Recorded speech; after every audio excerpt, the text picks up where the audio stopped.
할렐루야. 우리 주님을 사랑하시면 아멘 하시겠습니다. 주님을 사랑한다고 하는 것은 또 다른 표현으로 주님을 끝까지 뭐 한다는 걸까요? 신뢰한다는 것입니다. 한번 따라하실까요? 나는 주님을 어떤 상황 속에서도 끝까지 뭐 합니다? 신뢰합니다. 다윗이 하나님의 마음에 합한 축복의 사람으로 선택돼서 이스라엘의 왕으로 선택을 받았지만 그의 노년에 참 가슴 아픈 일이 많이 있었습니다. 그의 아들 압살롬에게 반역을 당해서, 아들에게 반역을 당해서 왕위에서 쫓겨납니다. 그리고 그 아들의 군사들이 다윗을 죽이려고 쫓아옵니다. 아들에게 버림받고 군사들에게 버림받고 시험지어 백성들조차도 다윗을 오해해서 다윗을 버립니다. 그토록 모든 것이 자기에게 주어졌던 그 다윗, 이스라엘의 태평천국을 이뤘던 그 다윗이 하루아침에 쫓기는 자가 되고 외로운 자가 되고 아무도 그와 함께하지 않습니다. 그러니까 이 땅의 삶을 살아가면서 인간적으로 의지할 것이 많았다고 해서 결코 등 따시고 배부르고 안심할 것은 아닌 것 같습니다. 왜냐하면 언제 어느 때도 사람들이라고 하는 것은 매몰차게 등을 돌릴 수가 있기 때문이죠. 하나님이 그토록 사랑했던 다윗의 생애 속에도 그런 아픔이 있었습니다.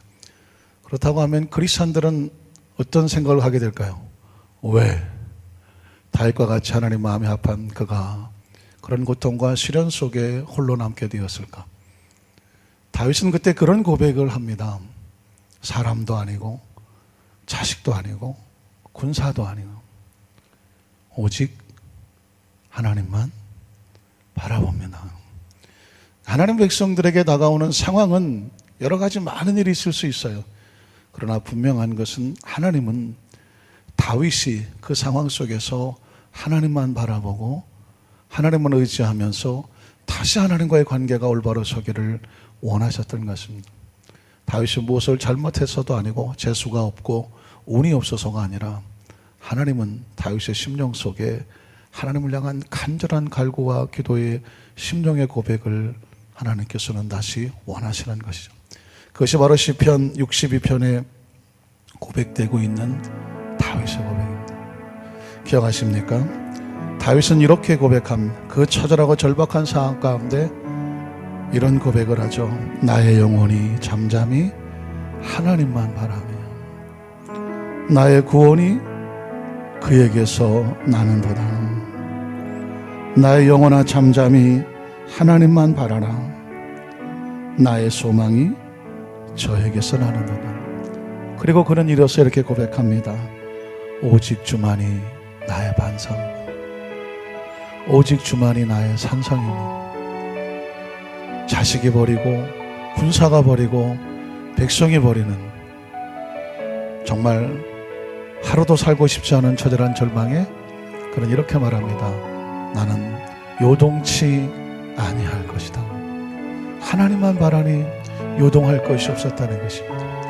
우리 찬양을 한번 같이 고백하면서 우리의 삶 속에도 얼마나 많이 넘어지고 쓰러지고 한숨 쉬고 눈물 나고 배반당하고 배신당하고 어제까지 믿었던 것이 하루아침에 날아가는 그 상황 속에서 우리도 흔들려서는 안 되겠죠.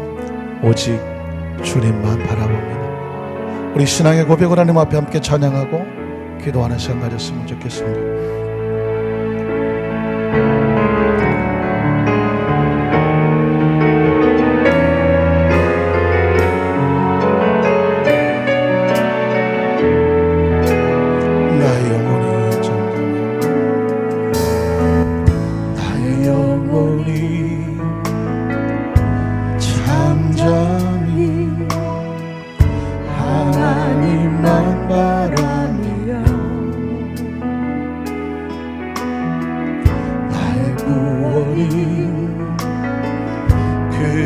그에게서 나는 도다.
반성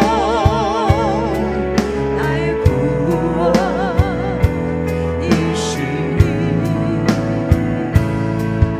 오직 주만이 나의 산소 내가 요동치리하리. 여러분 어떠십니까? 좀 마음이 진정이 되십니까? 흔들렸던 마음이, 요동했던 마음이 조금 이렇게 안정도 되시고 진정도 되십니까? 그래서 다윗은 이 고백을 하고 난 다음에 이제 또 이런 고백을 합니다. 나의 영혼이 간절히 여호와를 갈망하며 나의 입술이 여호와를 찬양하느니. 이제까지는 불안하고 초조하고 떨리고 흔들렸었던 마음이 하나님을 간절히 바랬더니 그 마음이 편안해지면서 이제는 하나님을 향해서 찬양이 나오는 거예요. 기쁨과 감사의 찬양이 나오며 이런 신앙의 고백을 합니다. 나의 영혼이 즐거이 여호와를 따르리니 나의 평생에 여호와를 송축하리이다. 우리도 같이 한번 이제 나의 영혼이 간절히 여호와를 갈망하며 이 고백을 하고 또 우리 찬양하겠습니다. 나의 영혼이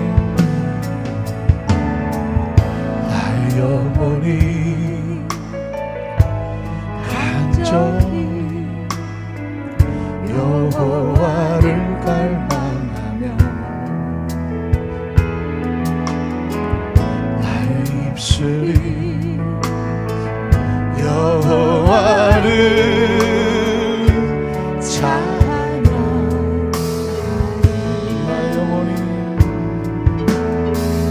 나의 영혼이 즐거이 여호와를 따르리. 나의 평생에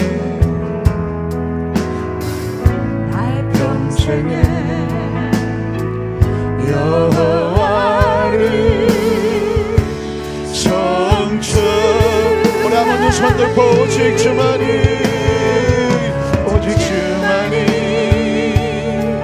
나의 산소 나의 구원이시니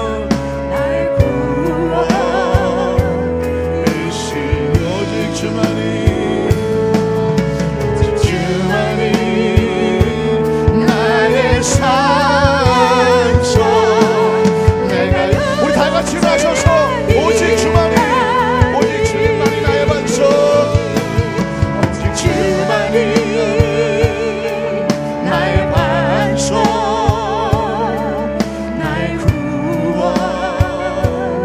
구원이시니 오직 주만이 나의 산소 내가 요동치 않리. 오직 주만이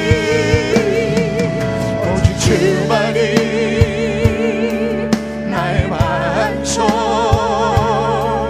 나의 구원이시니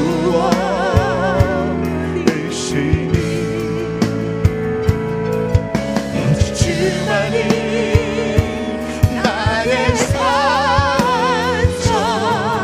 내가 요동치 않리. 오직 주만이 나의 반석 나의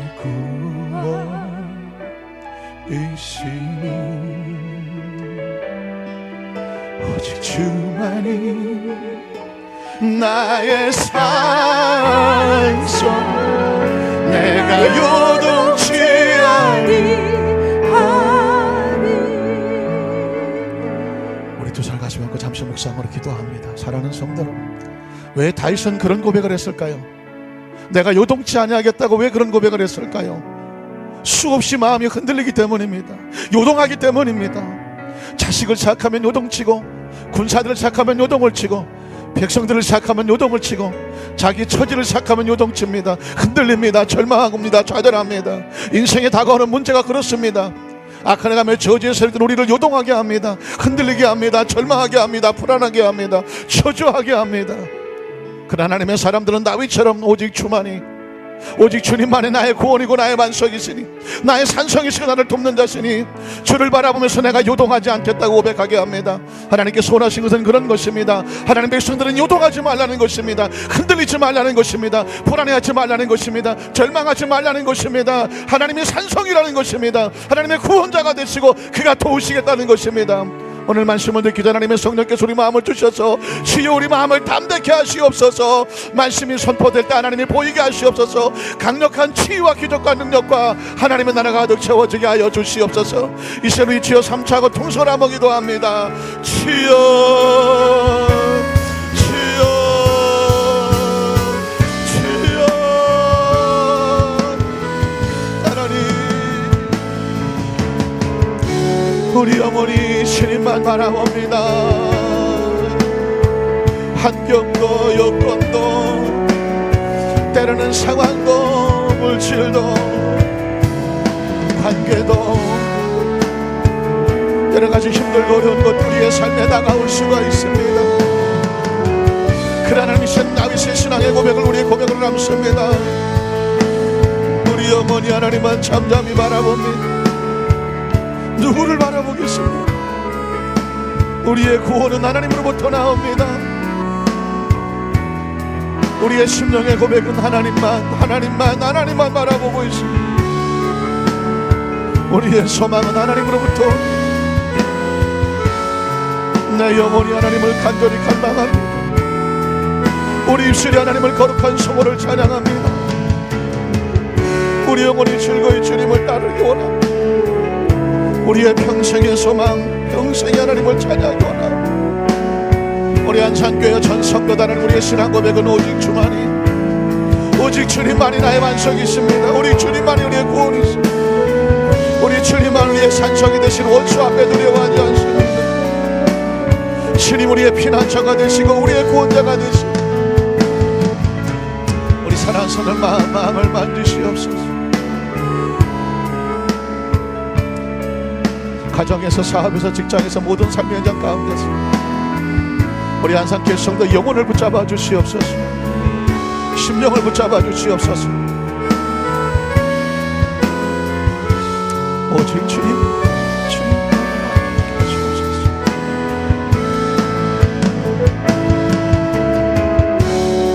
영혼이 잠잠히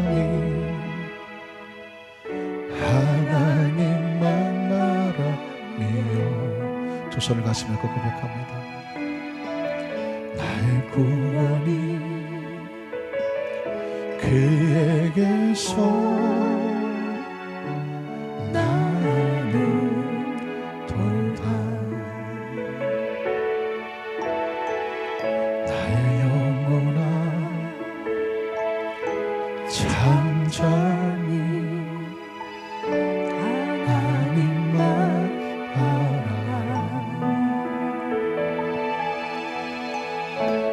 소망이 저에게서 나는 너다. 오직 주만이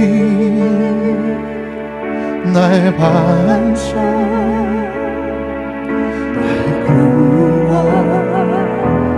구원이시니 주만이 나의 산성, 내가 요동치 아니하리.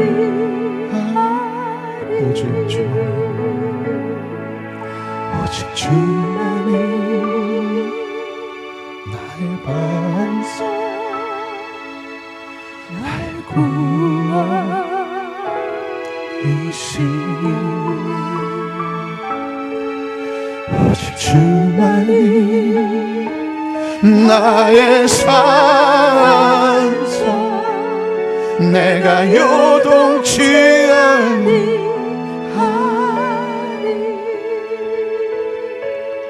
우리의 반석이 되시고 산성이 되시고 피난처가 되시는 하나님, 이 메마른 광야와 같은 삶을 살아가는 하나님의 자녀들을 긍휼히 여겨주시고 품어주시고 가슴에 안아주셔서 이스라엘 백성이 광야를 지날 때에 옷이 헤어지지 아니하고 신발이 떨어지지 아니하고 만나와 메추라기를 끊임없이 공급해 주시고 반성을 쳐서 생수가 나오며 구름 기둥과 불 기둥으로 지키시고 보호하셨던 낮의 해와 밤의 달이 너를 상치 않게 하셨던 너를 실족치 않게 하셨던 우리의 힘이 되시는 하나님, 우리를 도우신 하나님, 삶 속에 만나는 여러 가지 많은 것들 속에서 하나님만 바라보고 하나님만 의지하면서 오히려 강하고 담대하게 유동치 않은 믿음으로 새롭게 무장과 결단하고 하나님 앞에 서게 하시니 감사합니다. 이 3일 예배는 모든 성도들의 가슴을 강하게 하시옵소서, 단단하게 하시옵소서, 튼튼하게 하시옵소서, 담대하게 하여 주시옵소서. 하나님께서 우리 형편처지를 다 알고 계십니다. 우리의 눈물의 의미를 헤아리고 계십니다. 우리의 신음에 귀를 기울이고 있습니다. 어느 곳에 있든지 주만 바라보고 주를 의지하는 백성들에게 하나님께서 일하실 것입니다. 채우실 것입니다. 행하실 것입니다. 하나님 합력하여 손을 이루어 주실 것입니다. 하나님 앞에 모든 짐을 내려놓고 기쁨과 감사함으로 말씀을 받을 때 오직 우리의 심령 속에 하나님의 나라와 하나님의 마음과 하나님의 생명과 치유만 가득하게 하여 주시고 그 받은 은혜 가지고 내가 무엇을 할고 우리 남은 생에 주님의 자랑과 주님의 복음의 증인되며 축복의 통로들이 되게 하여 주시옵소서. 예수님 이름으로 간절히 축복하고 기도드리옵나이다. 아멘. 우리 좌우에 계신 분 세 분 이상에게 하나님이 당신을 위해서 일하고 계십니다. 우리 인사하고 앉으시겠습니다.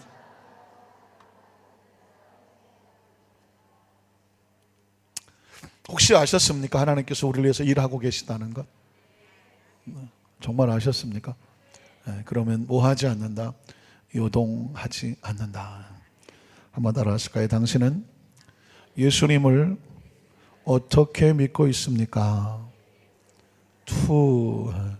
이런 제목으로 두 번째 말씀을 함께 나누기를 원합니다. 지지난주에도 오늘 수요 설교 말씀을 나눌 때 당신은 예수님을 어떻게 믿고 있습니까? 라는 제목으로 말씀을 나눴는데요, 예수님을 어떻게 믿느냐가 얼마나 중요한지 몰라요. 왜냐하면 우리가 예수를 믿고 하나님의 자녀로 살아가는데 과연 내가 지금 어떤 신앙으로 신앙생활하고 있는지를 정확히 알고 가야 되지 않겠습니까? 그래서 지난주 말씀을 나눌 때는 어떤 관점에서 당신이 예수를 어떻게 믿고 있는지 알고 있습니까? 라고 하는 제목을 나눴는데 그것은 바로 사마리아 여인, 기억하십니까? 수가성 여인. 그 사마리아 여인이 예수님을 만나고 나서 이제까지는 남편을 의지하고 세상을 의지하고 사람을 의지하고 살다가 늘 허기지고 목마르고 갈증에 찼던 여인이 예수님을 만나고 나서 그 기쁨 가운데 소망을 얻게 되죠. 구원의 은총을 얻게 됩니다. 하나님의 나라를 알게 되니까 이 세상에서 팔자 운명대로 살아가는 것이 아니라 새로운 세계, 새로운 삶, 인생은 잠시 지나가는 것이고 지나간 상처 아픔 때문에 우리가 더 이상 절망하고 좌절할 것이 아니라 새로운 하나님과 함께 새로운 미래를 나갈 소망을 얻으니까 희망이 생기는 거죠. 그래서 이 여인이 그 동네에 달려가서 이 들고 있는 물동이를 집어 던져버리고 달려가서 뭐라고 말했습니까? Come and see. 와서 보라. 어려운 얘기가 아닙니다. 와보라 그랬죠. 한번 따라 하실까요? 와보라. 내가 만난 예수 그리스도, 내가 이런 예수를 만났는데 당신들도 와서 보시오. 이게 사실은 전도하는 게 그런 거거든요. 와서 보시오. 내가 만난 예수 그리스도, 내가 받은 은혜, 내가 받은 하나님, 내가 소유한 천국, 여러분도 와서 보시오. 전도가 처음 할 때 와서 보시오. 이렇게 표현하게 되죠. 그래서 많은 사람들이 여인의 말을 듣고, 아니 저렇게 처절한 절망과 좌절에 숨어 살던 여인이 갑자기 눈에 생기가 돌고 동그래지고 활기가 넘쳐나서 흥분해서 예수를 만난 것을 자랑하는 걸 보니까, 저 여인을 보니까 정말 뭐가 있구나 해서 이들이 예수님을 앞에 달려나왔습니다. 그리고 예수님 말씀을 듣고 나서 그런 고백을 하죠. 이제까지는 당신이 전해준 말을 듣고 우리가 예수를 믿었으나 이제는 당신의 말이 아니라 우리가 친히 듣고 예수님 말씀을 듣고 우리의 믿음으로 예수를 믿노라고 말했습니다. 그러니까 여기는 신앙 고백의 신앙의 두 가지 모습이 있어요. 어떤 사람은 남이 하는 얘기를 듣고 그래도 예수를 믿은 사람들이 있습니다. 그런데 하나님을 경험하고 체험한 것이 없기 때문에 확신이 없어. 예수는 믿었는데 어떤 문제를 만날 때마다 어떡하지? 때로 절망하고 좌절하고 흔들려. 왔다 갔다 할 수가 있어요. 왜냐하면 전해 들은 이야기 때문에. 그런데 이제 사마리아 여인을 통해서 전해 들은 것이 아니라 예수님을 직접 만났어요. 직접 들었어. 그러니까 이제는 남의 믿음을 통해서 내가 구원받아서 얻어 들은 이야기가 아니라 내가 직접 듣고 내가 직접 예수님을 체험했기 때문에 누가 뭐라 그래도 뭐 하지 않아요? 흔들리지 않아요. 그래서 신앙에는 전해 들은 믿음이 있고 내가 체험한 믿음이 있어요. 전해 들은 이야기는 혹시 흔들릴 수가 있어요. 왜? 또 다른 얘기하면 흔들릴 수가 있어요. 그러나 내가 체험한 믿음은 흔들리지를 않아요. 왜? 내가 직접 경험하고 체험했던 믿음이기 때문에 그렇습니다. 신앙생활에 두 가지 체험이 필요한데 하나는 성령 체험입니다. 왜냐하면 하나님의 나라를 경험하고 체험하는 성령에 충만한 것은 바로 성령 체험이 있어야 돼요. 성령 체험이 있어야 힘있게 신앙생활을 할 수가 있습니다. 그래서 아주 조심스럽지만 우리가 순복음 신앙을 가지게 된 것이 얼마나 감사한지 몰라요. 왜냐하면 성령 체험이 있기 때문에 그렇죠. 그리고 또 하나 체험은 뭐냐면 신앙의 체험이 있어야 돼요. 예를 들어서 병들었던 상황 가운데 고침받은 체험. 이 체험이 있는 사람은 절대로 병 가운데서도 절망하지 않아요. 경제적으로 어려움을 당했던 가운데 하나님의 주신 축복을 체험했던 사람들, 또 도무지 인간들이 해결할 수 없는 문제를 응답받았던 기도 체험이 있는 사람들. 기도 체험이 있는 사람은 기도의 능력을 알기 때문에 어떤 상황에 문제가 다가오면 뭐 하러 간다? 기도하러 가죠. 예전엔 그래서 옛날 믿음의 선배들은 뭐 이 권사님들도 계시고 하지만은 문제만 생기면 보따리 싸들고 어디로 갔어요? 기도원을 가거나 아니면 성전에 나왔어요. 성전에 나와서 밤이 맞도록 기도하면서 기도로 승부를 내는 것입니다. 왜 그렇게 할까요? 기도의 체험이 있기 때문에 그래요. 어차피 문제가 있으면 집에서 잠이 안 와. 잠 안 옵니다. 잠이 잘 온다? 그건 문제도 아니야. 내가 문제가 있는데 잠이 잘 온다? 그건 문제가 아니니까 편히 주무시면 돼. 근데 그 문제 때문에 내가 잠이 안 와. 이건 진짜 문제예요. 진짜 문제지. 그때는 어떻게 하느냐? 어차피 잠 안 올 거 무릎 꿇고 기도하는 거죠. 무릎 꿇고 기도하는 거죠. 그래서 기도의 체험이 있는 사람은 문제가 다가와도 체험이 있기 때문에, 기도 응답을 받아보지 않은 사람은 문제가 다가와도 기도를 해야 되는지 안 해야 되는지를 몰라. 왜? 체험이 없기 때문에 그렇습니다. 제가 그 전에 1991년도 7월 21일을 못 잊지 못한다라고 하는 말씀을 드렸는데, 제가 성대에 혹이 나서 세브란스 병원에 갔었던, 수술 받으러 갔었던 그런 간증을 한 적이 있었죠. 진짜 일사불란하게 수술 준비가 잘 돼서 내일 가면 되는 그런 상황이었어요.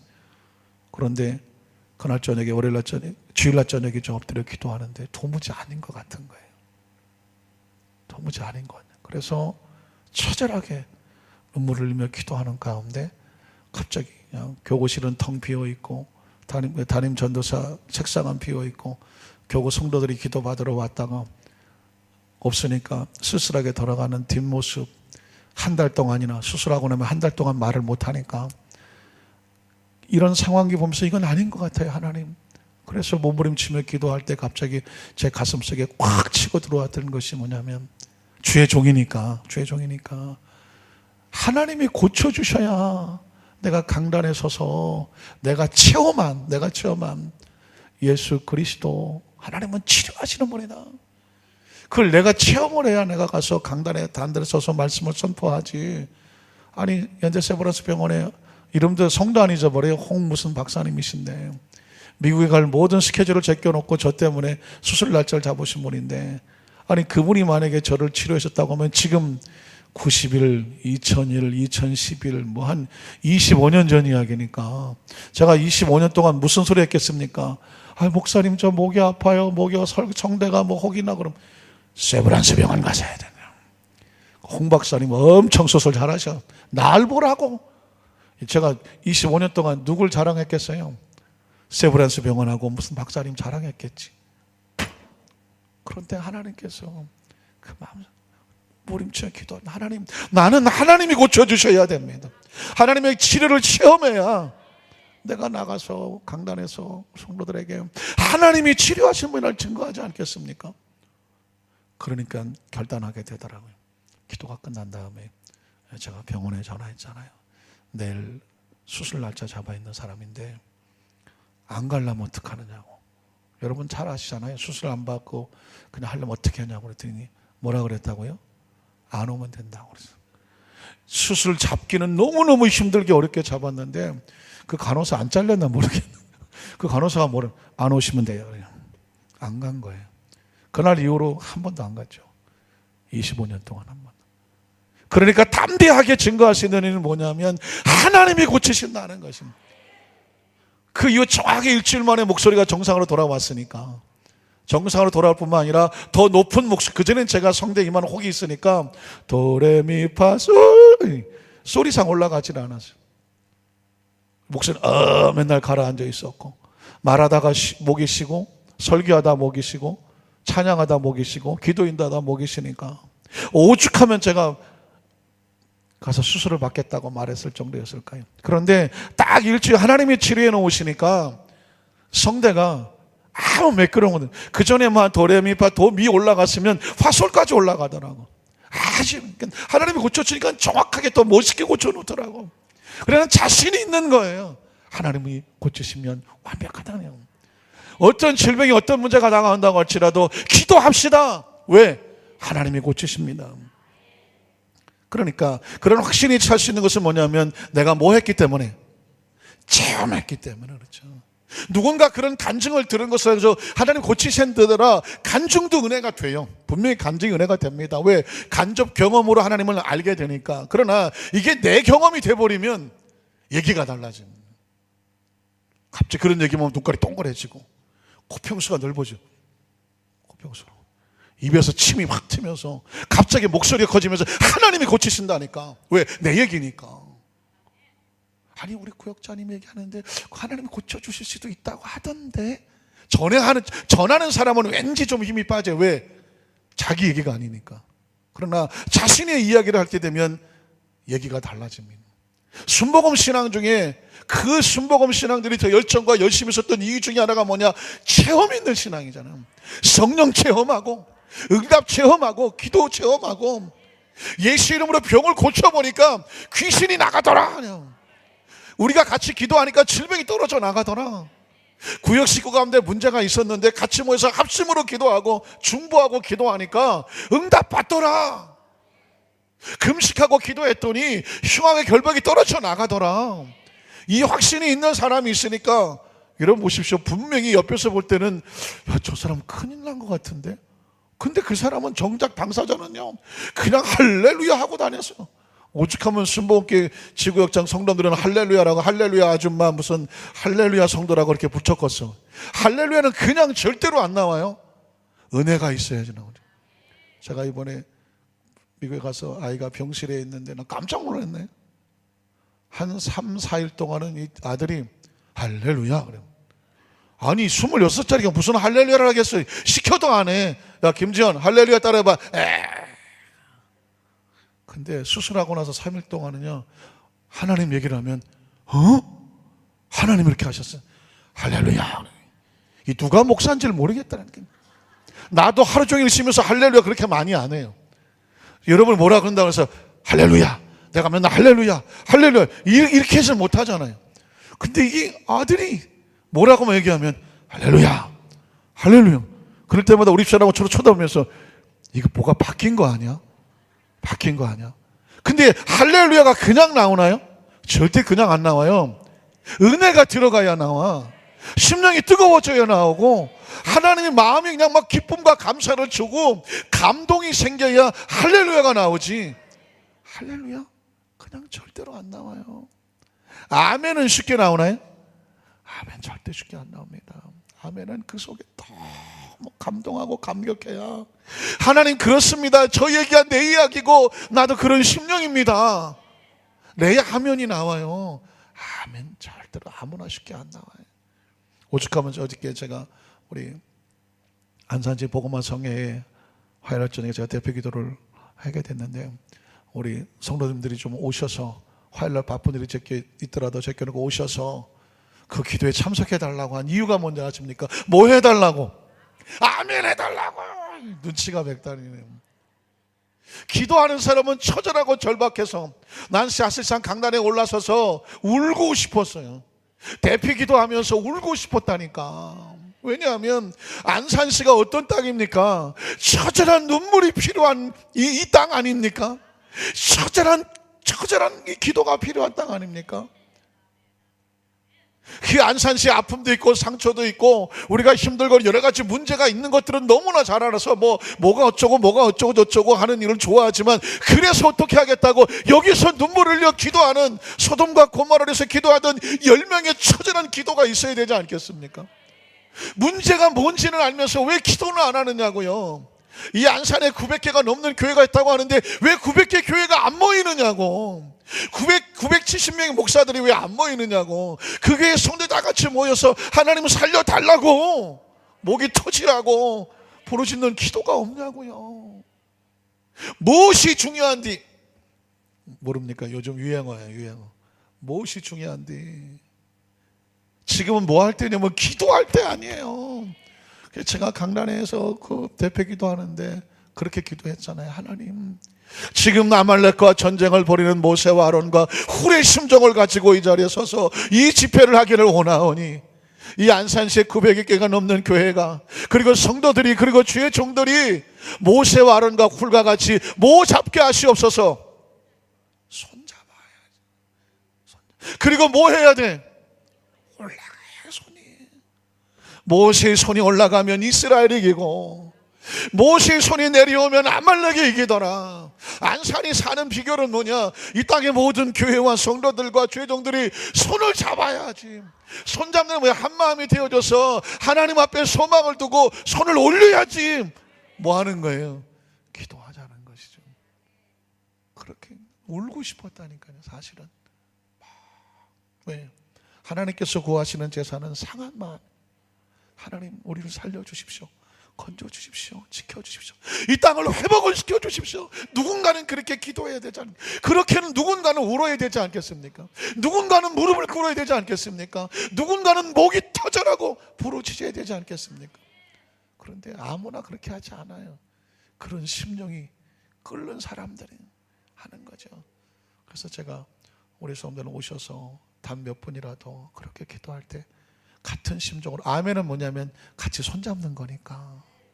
모세가 지치고 힘들 때 그 손 붙잡고 올리는 거니까. 그런데 어제 한 91명, 거의 한 100명 가까운 성도들이 화요일날 저녁에 열리를 제껴놓고 기도에 참석을 해 주셨습니다. 전 딴 게 아닙니다. 하나님 보시옵소서.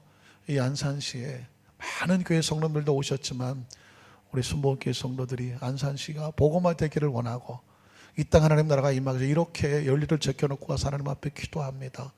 우리 성도들의 눈물의 기도를 보시고 이 땅을 복음화시켜 주십시오. 그런 간절한 그 심령의 고백. 그래서 여러분, 크리스찬들은요, 움직이는 게 신앙 고백이에요.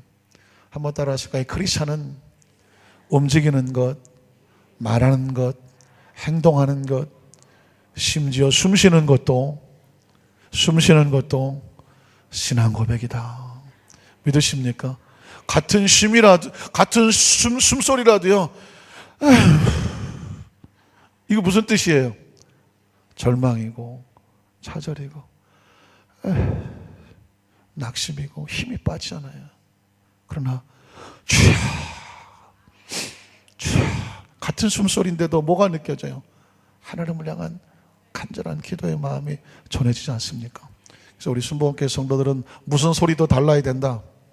숨소리도 달라야지. 절대로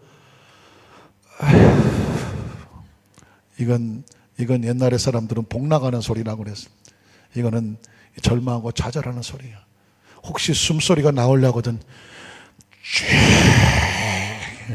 그렇게 숨소리, 그러면 그기도 하나님께 드려지는 고백이 되는 줄로 믿습니다. 자, 그러니까 크리스찬들은 남이 전해 들은 이야기로 신앙사는 것이 아니라 체험적인 신앙생활을 하기를 원하는데, 오늘 또 한 가지 본문에는 아주 중요한 두 가지 신앙의 모습이 나옵니다. 하나는 뭐냐면 요한복음 4장 43절로 44절인데, 이런 신앙의 모습도 있어요. 이틀이 지남에 예수께서 거기 어디를 떠났을까요? 사마리아를 떠났죠. 어디로 갑니까? 갈릴리로 갑니다. 갈릴리로 가심에 친히 증언하시기를 예수님 스스로 말씀하신 것입니다. 선지자가 고향에서는 높임을 받지 못한다 하시고 라는 말을 했습니다. 그러니까 예수님을 보고 두 가지 종류로 갈라지는데, 어떤 사람은 예수님을 보고 같은 고향 사람, 어려서 같이 자랐기 때문에 예수님의 지나간 인간적인 모습을 보면서 예수님을 믿지 않는 사람들. 자, 그럼 본문적으로 조금 그 전에 다른 성경을 찾아볼게요. 누가복음 4장 16절로 24절을 보면 예수님께서 이렇게 말씀하신 이유의 배경이 있는데, 자, 예수께서 뭐 하신 곳? 자라나셨어. 어려서부터 쭉 자라나신 것을 그 동네 사람들이 다 보았다는 거죠. 자라나신 건 나사렛에 이르사 안식일에 늘 하시던 대로 회당에 들어가서 성경을 읽으려고 서심해.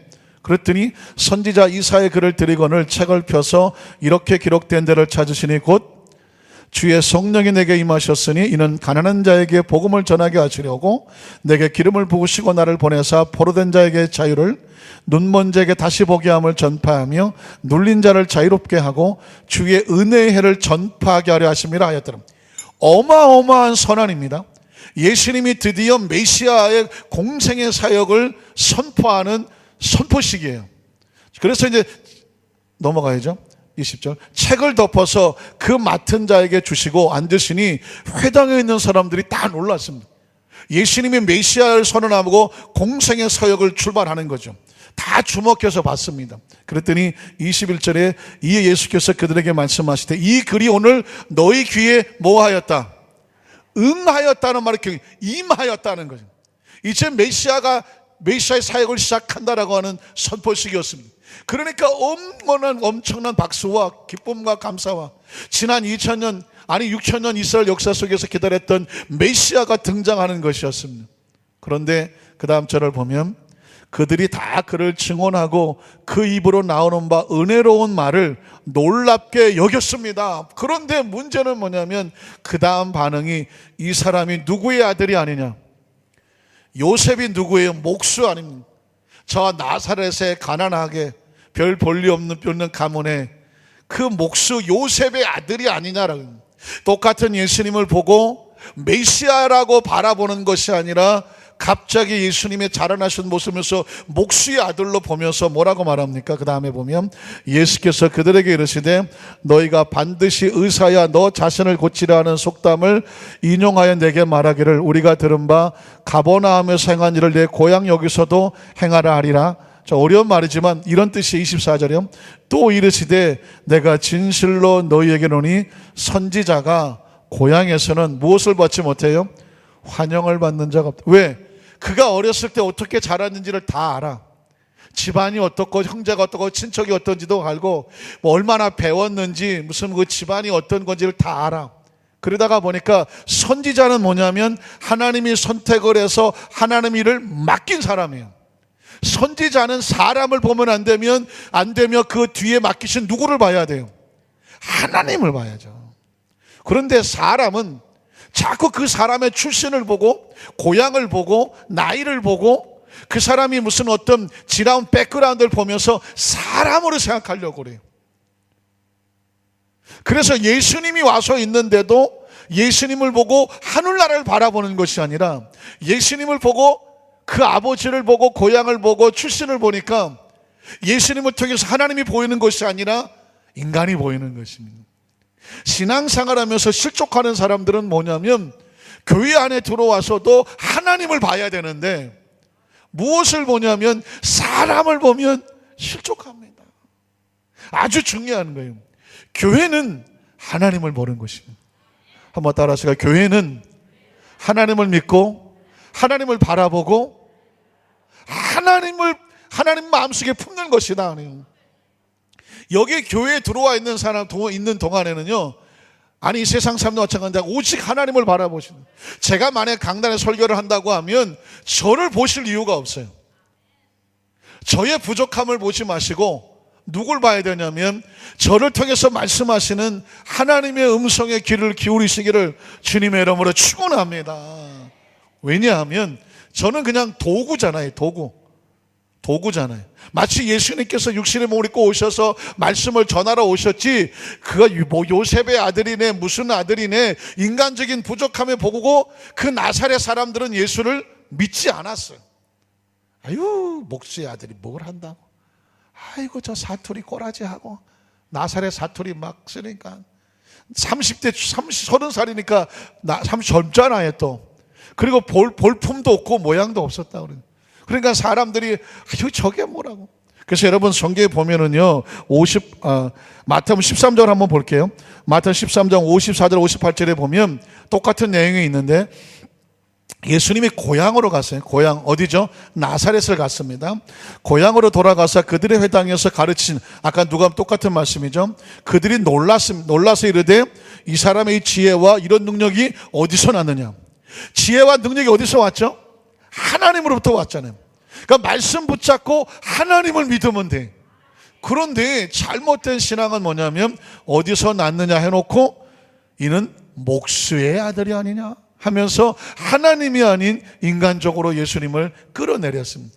그의 어머니는 마리아, 형제들은 야고보, 요셉, 시몬, 유다라고 하지 않느냐? 그 누이들은 다 결혼해서 우리하고 같이 살고 있지 않느냐? 그런즉 이 사람이 이 모든 것이 어디서 온 거냐 하면서 예수를 뭐하더라? 배척하더라. 예수를 배척하더라. 그러니까 예수님의 인간적인 모습을 보고 배척하면 그 가운데 하나님의 역사가 나타날까요, 안 날까요? 안 나요. 예수께서 그들에게 말씀하시되 선지자가 자기 고향과 자기 집에서는 존경을 받지 않음이 없느니라 하시고, 58절 그들이 믿지 아니함으로, 뭐 때문에 믿지 않았죠? 인간적인 목수의 아들이다, 형제들이 다 우리랑 같이 있다, 예수를 통해서 하늘을 보지 못함으로 말미암아, 믿지 않음으로 말미암아 거기서 예수님 많은 능력을 행했을까요, 안 했을까요? 행하지 않았다는 것입니다. 굉장히 중요한 것입니다. 예수님을 구주로 믿으시면 아멘 하시기를 바랍니다. 그래서 예수님을 철저하게 구주로 믿고, 여러분 앞에 교회 앞에서 나오셨으면 사람을 보지 마시고 오직 그 선포되는 말씀을 통해서 하나님을 바라보시기를 주님의 이름으로 축복합니다. 신앙생활하면서 아주 무서운 게 이런 거예요. 그런데 반대로 똑같은 예수님을 보더라도 하나님의 능력을 바라본 사람에게는 놀랍게도 하나님의 역사가 있었습니다. 요한복음 4장 45절에 보니까 갈릴리에 이르시며, 자 아까는 나사렛이고요, 지금은 갈릴리에 이르셨습니다. 갈릴리에 이르시며 갈릴리 사람들이 예수를 어떻게 했어요? 영접하잖아요. 아까 나사렛 사람들은 예수를 뭐 했죠? 배척했습니다. 배척하면 역사가 없어. 예수님이 일을 행할 수가 없어. 그런데 갈릴리 사람들은 예수님 똑같은 예수를 보고 받아들이고 영접했어. 이유는 뭐냐? 이는 자기들도 명절에 갔다가 예수께서 명절 중 예루살렘에서 하신 모든 일을 보았기 때문입니다. 그러니까 나사렛 사람은 예수님의 출신을 보고 가정 형편을 보고 친척과 형제를 보고 예수를 배척했어요. 아이 별 볼 일 없는 게. 그런데 갈릴리 사람들은 예수를 보고 그가 행하신 가나에서 포도주를 바꾼 역사, 죽은 자를 살리고 병을 고치는 하나님의 역사를 보고 예수를 받아들였어요. 그러니 하나님께서는 갈릴리만 가면 더 많은 역사가 나타나고 나사렛에 가면 예수님 역사하지 않았어요. 이걸 뭐라고 말하냐면 하나님의 나라는 믿음으로 문을 열면 더 강한 역사가 나타나고 믿지 아니하면 역사가 나타나지 않아요. 항상 그래서 예수님께서는 믿음을 가진 자를 보고 놀라셨잖아요. 백부장은 도저히 예수를 하나님을 믿을 사람이 아닌데 백부장이 나와서 내 하인이 집에 누워 몹시 괴로워한다고 하니까 예수님은 하나님의 나라를 믿고 예수를 하나님의 아들로 믿고 기대하는 사람을 너무 기뻐하시는, 흥분한다니까. 가서 고쳐줄게 그러지 않습니다. 그랬더니 여기서 말씀만 하셔도 내 하인이 낫습니다. 이게 필요한 거예요. 이게 우리 여의도 수모 안산교회 성도들은 담임 목사를 닮아서 우린 철저하게 하나님만 본다, 하나님의 기적만 기대한다. 사람을 보지 않는다. 여건과 환경을 보지 않는다. 내 문제를 보지 않는다. 뭐라고 얘기하든지 거기에 귀 기울이지 않는다. 난 우린 절대 믿음과 절대 긍정과 절대 감사를 믿는다. 우린 그래서 여기서 갈릴리의 영성이 필요해요. 한번 따라 하실까요? 주여, 우리에게도 갈릴리 사람처럼 예수님의 행하신 능력을 보고 영접하게 하시옵소서. 영접하게 하시옵소서. 그러니까 우리 신앙생활은 서로를 보더라도 출신을 보면 안 돼. 형편 처지를 가지고 사람을, 하나님 백성을 평가하면 안 돼. 어떻게 되냐면 그 속에 하나님이 있음을 보셔야 되는 것입니다. 그러니까 서로를 보면서 너무 귀하고 감사해야 돼요. 제가 그런 얘기 하잖아요. 제 교회학교 교사할 때에 교사들끼리 모여서 성경 퀴즈 대회를 준비를 하는데 합숙을 하다 보니까 어떤 그분도 신학생이었고 저도 신학생이었는데 뭐 집안 얘기 이런 얘기 하다가 뭐 저는 뭐 경기도에서 태어나서 한 몇 개월 얼마 안 돼서 서울로 이사를 와서 전 거의 서울에서 학교를 다녔고 뭐 서울 사람이죠. 그런데 제가 이렇게 저렇게 얘기하다가 봤더니 그분이 저한테 경상도 말로 김 선생은 전라도 아이가? 그래. 잊어버리지도 않아요. 왜? 그랬더니 전라도인 줄 알고 1년 동안 미화했는데 충격입니다. 한창 지방색이 막 있었을 때죠. 그때 충격은 뭐냐면 신학생이잖아요. 교사거든요. 신앙생활을 잘하고 목회자가 돼서 사역을 하겠다는 사람의 의식과 사고가 자기가 경상도 사람이기 때문에 전라도 사투리를 쓴다는 것 때문에 1년을 미워했다는 것이 상대가 어딘지도 모르고 그때 받은 충격은 내 머릿속에 떠나지 않아. 이건 예수가 아니야. 예수 믿는 신앙도 아니에요. 복음도 아니에요. 교회는 다닐지 모르지만 예수님의 사고와 전혀 상관이 없어. 예수님은 사람을 보지 않아. 예수님은 그의 사투리를 보지 않아. 예수님은 출신도 보지 않아. 명문 대학을 나왔는지 안 나왔는지 그런 걸 보지 않아. 무슨 아파트에 사는지 연립에 사는지 이런 거 보는 거 아니에요. 그게 보이면 죄송하지만 나사렛 사람들, 나사렛. 아유, 저 집안이 뭐 아버지가 목수고 뭐 동생들 형제들 보니까 다 별보니. 이건 나사렛 신앙이 나사렛. 갈릴리 신앙은 뭐냐면 그 속에 예수가 있으면 하나님의 사람이야. 그리고 형제고 자매야. 우리가 뭐 전라도 태어나고 싶어 전라도 태어났어? 경상도 태어나고 싶어 경상도 태어났냐고요? 충청도 태어나고 싶어 태어났냐고요? 이거는 사람의 모든 것을 뭐 구분하고 이걸로 평가하고 따지는 게 아니에요. 복음은 그런 게 아니에요. 하나님 안에서 예수를 구주로 믿음으로 하나님의 자녀가 됨으로 그 존재 자체가 귀한 거예요. 아직도 내 의식 속에 사고 속에서 혹시 그런 걸로 사람이 자꾸 평가가 되거나 그런 걸로 자꾸 사람이 좀 이렇게 분리가 되거나 뭔가 그런 걸로 해서 따로 여겨지려고 하면 가슴 치면서 회개하고 금식하면서 하나님께 엎드려야 돼. 하나님, 내가 아직도 나사렛에 있습니다. 나를 갈릴리로 옮겨 주시옵소서. 갈릴리의 영성이 복음의 영성입니다. 믿으십니까? 그래서 저는 5만 가지 사투리를 다 씁니다. 전라도 사투리도 쓰고. 왜냐면 제가 광주에서 군대 생활을 했어요. 그래서 다시방 그러지나 어찌까이 아주 제가 원어민 영어를 쓰죠. 아버지는 또 경상북도 김천이에요. 그러니까 이게 말이 헷갈리죠. 밥 먹었나? 어쨌든 그리고 우리 어머니는 또 이북이야, 이북. 개성이에요, 개성. 그러니까 이북말 쓰죠. 우리 집 사람은 그래요? 네, 충청도 부여예요. 그러니까 5만 가지 다 있죠. 근데 그래서 제가 잘 못 쓰는 게 강원도 사투리인데 강원도 속초에 딱 들어갔더니 톨게이트에 딱 들어가자마자 내비게이션이 반말하던데 니 돈 많이 있나? 이러면서 내비게이션에 강원도 사투리가 나와요. 그래서 거기서 하나 배웠지. 딱 그랬더래요. 이게 경상이 강원도 사투리. 그러니까 이건 그냥 우리가 쓰는 가운데에 그냥 어떤 커뮤니케이션하는 수단이지, 그게 무슨 본질입니까? 진짜 본질은 영혼이죠. 예수를 구주로 믿고 하나님의 자녀가 돼서 형제와 자매가 되면 그저 고맙고 감사하고 귀하고, 너도 감사하고 너도 감사하고 너도 고맙고 나도 고맙고. 오늘 말씀을 정리하기를 원합니다. 갈릴리 사람들이 난 이렇게 귀한 줄 몰랐어요. 갈릴리 사람은 예수님의 나이도 묻지 아니하고 출신도 묻지 아니하고 생긴새도 보지 아니하고 그가 행하신 하나님의 일을 보면서 기쁨으로 예수님을 믿었어요. 그래서 그 갈릴리에는 하나님의 역사가 많았어요.